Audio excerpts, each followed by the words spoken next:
The Battle of Una was fought on 29 and 30 October 1483 between the regional Ottoman forces, mostly from the Sanjak of Bosnia, and the Kingdom of Croatia near Brod Zrinski at the Una River crossing, and was one of the first major Croatian victories against the Ottoman Empire. The Croatian army was led by the Ban of Croatia Matthias Geréb and several members of the House of Frankopan, joined by other Croatian nobles and the Despot of Serbia, Vuk Grgurević. The goal was to intercept the Ottomans that were moving towards the Una River. In the battle that lasted for 2 days, the Ottomans were defeated, and soon a 7-year truce was signed with Sultan Bayezid II.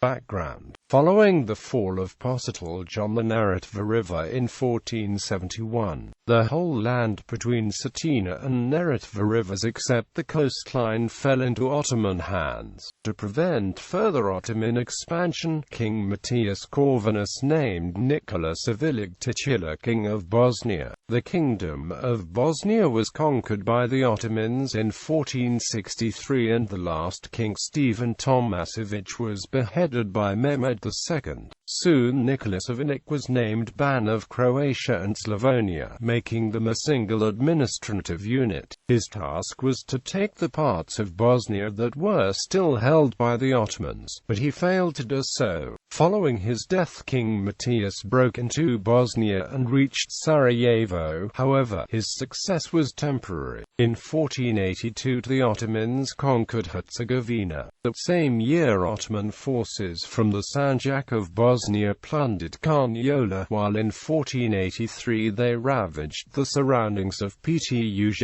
in southern Styria. Battle. In early October 1483 Sultan Bayezid II sent a large Ottoman force of around 7,000 Akinci, led by Hasi Pasha and Sirli Hassan, that crossed the Una and Sava rivers and broke into Croatia.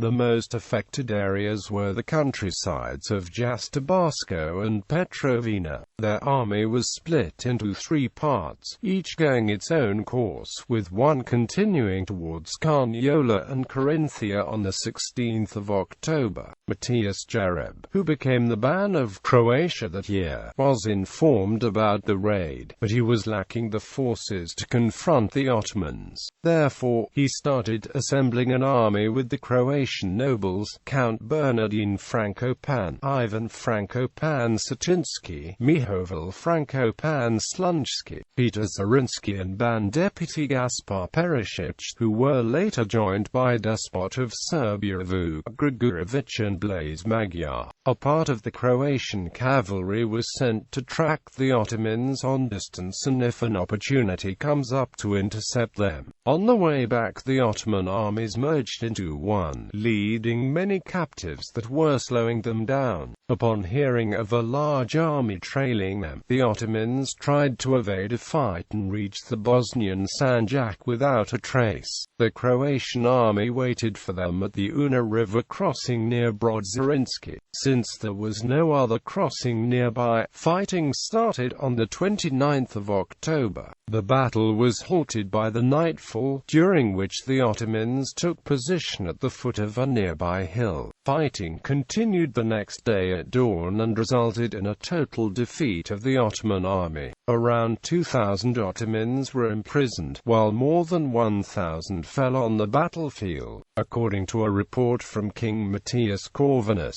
10,000 Christian prisoners were liberated. The king sent a special letter of gratitude to Ban Matthias Geréb and the Croatian nobles, and informed Pope Sixtus IV about the victory on 6 November. Aftermath. Shortly after the battle, a 7-year truce was signed with Sultan Bayezid II that lasted until the death of King Matthias Corvinus in 1490. Although, during that time no major battles were fought, local border clashes continued. The Sultan used this truce to strengthen his rule and prepare fresh forces for new conquests and the expansion of his empire westward, that continued in 1490. Croatia had another victory against the Ottomans in the Battle of Vrapolje in 1491, but also a huge defeat in the Battle of Krbava Field in 1493.